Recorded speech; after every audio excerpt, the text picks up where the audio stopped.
Well, I'm in one of my favorite spots. I'm on the glider on the front porch out here watching the birds and just kind of relaxing after a pretty eventful day. In a way, I guess it was eventful. Oh, so I haven't done a video where I've just talked to everybody for quite a long time, so I think I'm going to do one of those this evening. I'm pleased to announce that I think we're at the end of the road of the house construction over here. This is the beautiful house that my landlords have been working on for a couple of years now, and I think it's either they have moved in or they're about to, but they just finished up the grading of the lawn and things like that. So I think they got some irrigation stuff to do, but hopefully the trucks in and out and all that are going to come to the end pretty soon. It's not really been a problem, but you wouldn't believe the one problem I've had out of this is that here in the rural southern heartland of America, we have house tourists. So this road that comes down here, it comes down, there's more neighborhood up that way. You've seen it in my videos driving out, but the road comes down, comes and it makes it curve there, sharp corner, comes across here in front of this place, and then it turns right there and it goes down to about where my finger is, and there's another house over there, and the road dead ends down right around their driveway. There used to be a bridge across the railroad tracks, but the bridge got in poor condition. They closed it down. So anyway, the thing that's a dead end now. So the thing with the house tourists is several times now I've had people come down here, and I guess they're obviously looking at this house, going for a drive and looking at their house progress, and they come down here and they won't go to the end of the road and turn around down here. They turn around in my driveway. So that just annoys me. I don't mind if it's every once in a while, but it got excessive. And so finally I had to block my driveway off with my sawhorses. Put a sign out there that says don't turn around. So that was going on, but I think that's probably going to diminish or stop completely. But anyway, other than that, we just have the birds going like always. And you may wonder, why in the world has this guy got so many bird houses out here? Well, if you're noticing in the video as I've been talking, there's birds going in and out of these houses. And around the house, here in the front yard and the backyard, there's 16 houses. There's some here and down that way. There's a bunch here. There's some going around the other side. And they're spaced out. You'll notice that they're kind of spaced out. There's a bluebird sitting on that house right there, right now. But that's not his house. He just uses it to perch and look for insects and worms and things. So he's up and down. And he just went somewhere. But anyway, he's on the house over there actually. That's him and his mate both over there. It's hard to see. This camera doesn't focus very well. The zoom, but anyway, so these are all tree swallows is what this deal is, and they'll be here for about another few weeks, and then they'll head back south. But they've filled all these houses up. They use the same. They don't use the same house as a bluebird. They need a larger one, which I'm going to build some, but they would nest in them. So I've had tree swallows and then bluebirds here, bluebirds there, bluebirds around the back. So I've had 3 pairs of bluebirds also, which is a record for me. So anyway, to the video, to the point of the video. So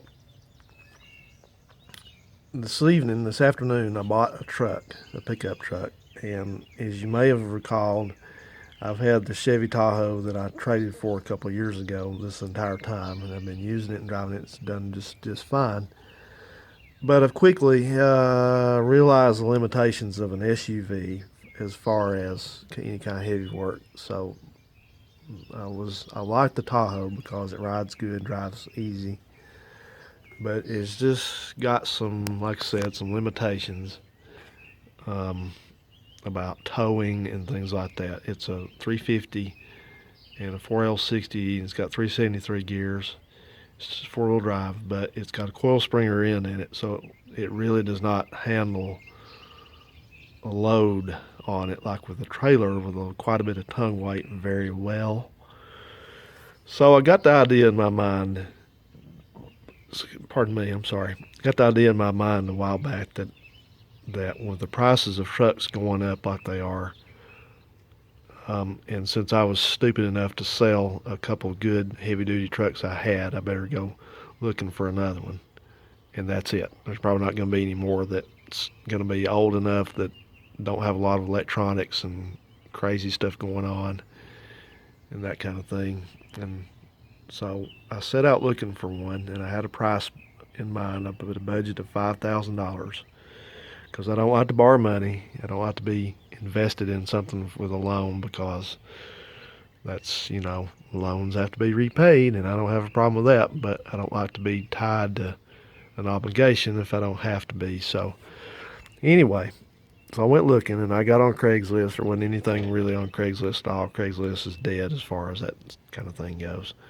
And they did it to themselves. But so I turned back to Facebook Marketplace, and so I went looking in my price range, and I looked and I looked and I looked and I looked, and I quickly learned several things. The first thing I learned is that the newer these trucks and SUVs are, the less reliable they are, and the more things they have to go wrong with it. And I'm talking about serious things wrong with them. So the first thing, I went looking for just a plain Chevy or GMC pickup, a 2500 pickup, and of course, right away, there are no Duramax diesels in that price range at all. If they are, they're blown up or wrecked or parting out, full part out as opposed to partial part out. I don't know, has anybody ever done a partial part out on a vehicle? Because every ad says full part out. So that was that. So I wrote that off right away. And then, of course, there's no Cummins diesels at all here. At all. None. There's not even pieces of one of them in that price range. Of course, like I said, trucks prices went up anyway. So you're not going to get much for $5,000 these days. You used to get them all day long for $1,500, $2,500. But so anyway, I was looking for so I said, well, I'll look for it's like a Silverado or whatever with or Sierra with a 6-liter engine. I'm not a big fan of. I won't say I'm not a fan of them. I'm skeptical of them because there's been numerous reports of those things having oil pressure issues. But before about 2007, that's about the only thing you ever hear about them. And so that was fine. So went looking. I had one prospect that never has answered me on one. It was actually not a 2500. It was a 1500 Z71. It was a 2006. It was a nice truck. The transmission was out in it, which I can deal with that. It's just a repair job. So, but he never did get back to me. So I just kept on looking and just didn't find much out there. And I started noticing though, all these 2007 on up, like 2007, 08, 09, 10, maybe a couple of 11s, like Silverados, and I was looking maybe for a Suburban or maybe another Tahoe because I like the looks of them in that year. And there are a lot of them out there, but they have mysterious problems with them. And the first problem you're ever going to find one of those that kills those things and kills the potential purchase of one of them, even for a good price, is they all have lifter problems. And that's that gum. They call it displacement on demand, or they call it active fuel management, whatever. All that stuff started up in 2007. And that's what's killing all of them, because you see all these ads that say it needs lifters, got a stuck lifter, it's making a noise. So there were several nice looking vehicles, that could have worked out. But I'm not dealing with any lifter problems. And it turns out that's one of those things that, like the lifter problem, the lifter is not necessarily the problem. The lifter failure is a symptom of another problem, which is apparently an ongoing thing with those LS engines, is that they have oil pressure problems. And then when the oil pressure goes away, the lifters don't work anymore, and that apparently that tends to stick them. They jam closed, and then you have clack, clack, clack, clack, clack. I can't tell you how many times I've walked through parking lots and hear some kind of later model, we'll say 07, 06, 07 on up, some kind of truck, Dodge, Ford, Chevy, whatever, and they're sitting there clack, clack, clacking away. I'm thinking, what's wrong with these things, So anyway, so that was a big no-no in my book for all those trucks, no matter who made them. No lifter problems. I'm not dealing with lifter problems. I'm not dealing with cam phaser problems. So that eliminated pretty much everything from Chevy's 07 up, Dodge, Ford's 5.0 or 5.43 valves, none of those. So I'm back to like a an early 2000s 5.3 or a 6.0. And then I happened to see that I ran across something. I was looking for any of those engines that did not have that displacement on demand. The only one I found after '07 that does not have it for a couple years is like a 6.2 liter LS engine that's in like a Cadillac Escalade or a GMC Denali of the highest version of a Yukon or a Sierra. So they did not have it. The '07s had the lifters in it, but it was not activated. And then '08 and maybe '09 did not even have the lifters in it. So that's the one that would probably be reliable if it has oil pressure. That's the other problem. So I'm looking around, and I happen to run across an '08 Cadillac Escalade, which is not an ESV. It's not the extended one like a Suburban. It's the short one like this Tahoe back here. But it's a nice truck, and I'm not going to lie to you. I like nice vehicles. I like stuff with leather in it. I like stuff with a sunroof and all that good jazz. Wood, oh yeah, I'm all for it. So I was looking at this thing. I thought, man, that's a nice. You're talking about a truck that's stickered for like $54,000 back then. But I run across this thing, and it's got a ton of miles on it. But it says the transmission's out. And I thought, wait a minute, that transmission's a 6L80. So what happened to the dadgum transmission? How could they burn one of those? Those are supposed to be bulletproof transmissions. So I'm researching it, and that's what I do. I research everything. Before I spend any money, I find out all the problems I can. So I thought, well, I wonder, those are all-wheel drive. I wonder if what am I trying to say? Transfer case blew up in it. But he didn't say that. The guy seller didn't say that. I didn't even talk to him. I was just trying to get some, read between the lines on the ad. And, he didn't say anything about that. But let me interrupt myself and say that when people sell stuff and they write ads, they know what's wrong with it. Even if they say it has a miss and it may just need plugs or it may just need that, maybe. But 9 times out of 10, that's not all it is. They know something serious wrong with it. So I thought, nah, it's not going to be as simple as a transfer case. It's probably actually burned up. So I was doing a lot of research on this. I was trying to determine, well, what causes a 6L80 transmission in one of those to just go out, to fail like that. Come to find out, that's another one of those stupid GM flaws that they did, where they can't build something, they can't design something the right way. It takes them 3, 4, 5 years to get the thing right, Instead of something like Toyota or Honda that test it, I guess GM just continues to like to use their customers as beta testers. But we'll say this, the thing went 200,000+ miles. So anyway, what happens on those 6L80s is that the converter goes bad in them. The torque converter fails in them, and when it fails catastrophically, and it sends all this debris through the transmission. And those are the transmission that's got the pump it's integrated into the bell housing. The bell housing comes off of it, and the pump's in it. Instead of having to pull the pump out. So I didn't know that. But I'm looking at these videos and stuff, and every one of them's the same thing. They say that the debris, or the debris, if you will, that's went through it has torn up the pump in there. So you either have to rebuild it, but you either have to find another good pump assembly and bell housing assembly, or you have to machine the surface of that one. I'm like, oh no. And that's another bad thing, because those transmissions, if you find a used one, they're $1,700. So you got somebody's trying to ask $3,500 for an SUV, and then you got to add that back into it. It doesn't make any sense to do it. There's not enough there to invest in it. It's not a 2500. It's not heavy duty.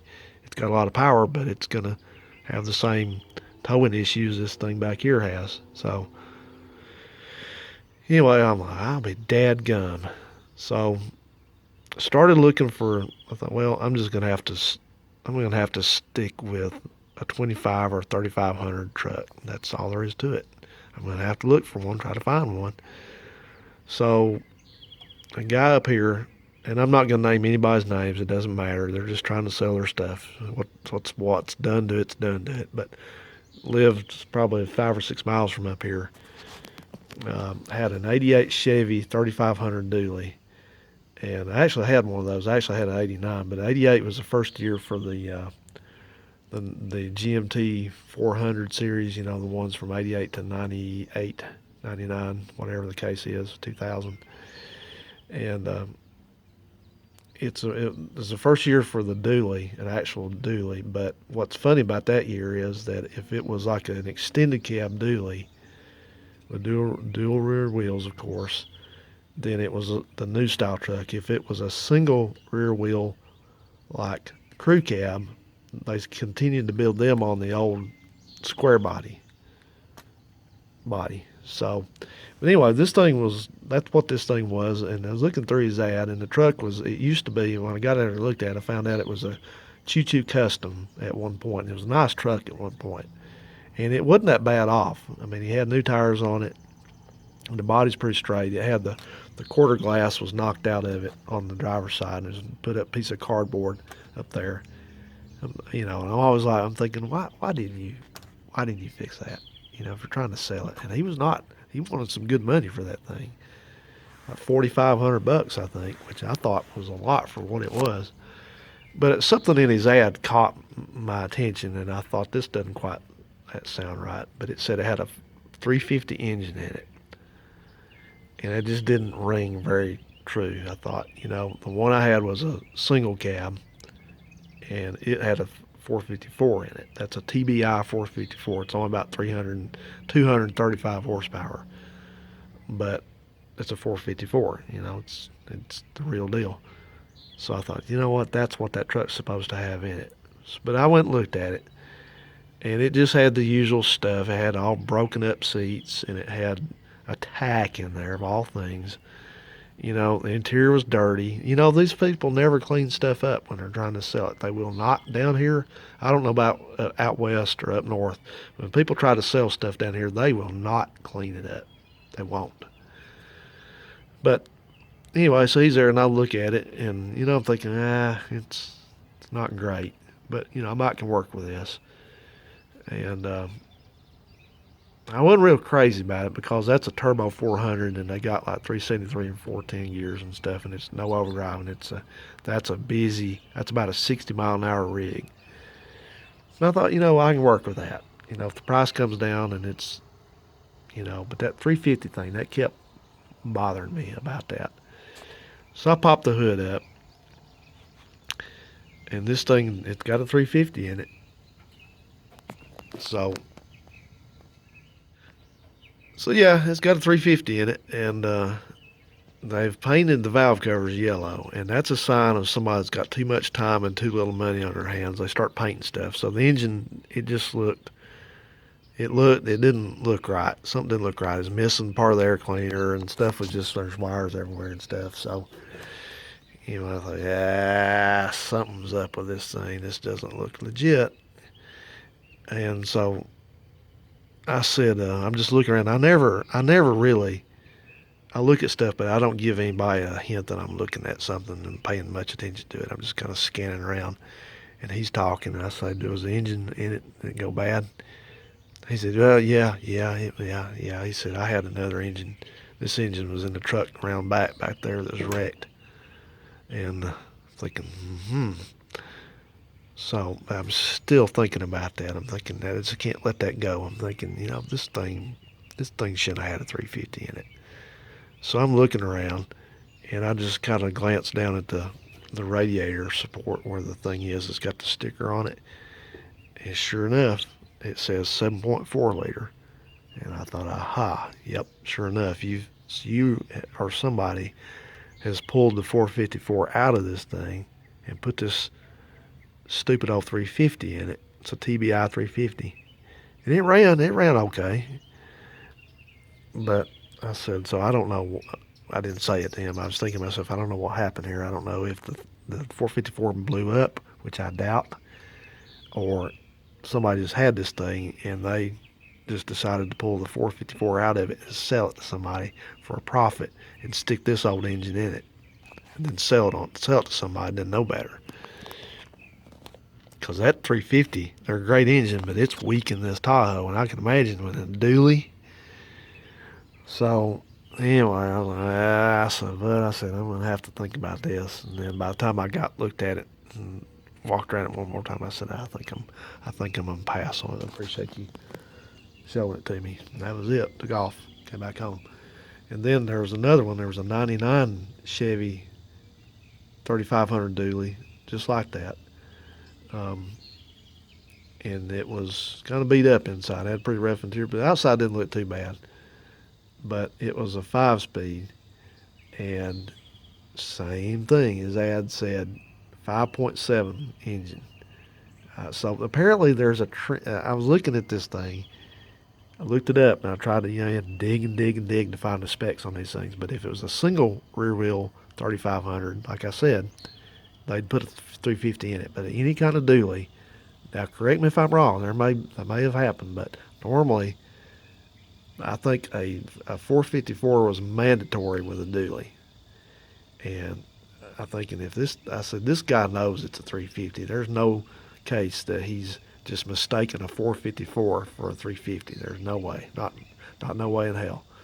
So I said, there we go again. Somebody has pulled out a 454 and stuck in a 350.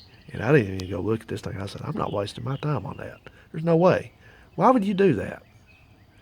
And then turn around and try to pawn off a dadgum mutt of a truck on somebody. And I'm telling you guys, these things are not cheap. They're $3,500, $4,500, and neither one of them is sold yet. So, and there was a nice looking, it would have been a nice looking 2009 Ram TRX4, which is a 4-wheel drive truck. And it used to be a nice truck, but it had a bunch of rust under it. And he said something about the body mounts. I'm like, uh-oh. So anyway, that's kind of what I've been going through to look at trucks, and I've not looked at many of them at all. I think I've looked at, well, counting on the one I bought, I've looked at 2 of them.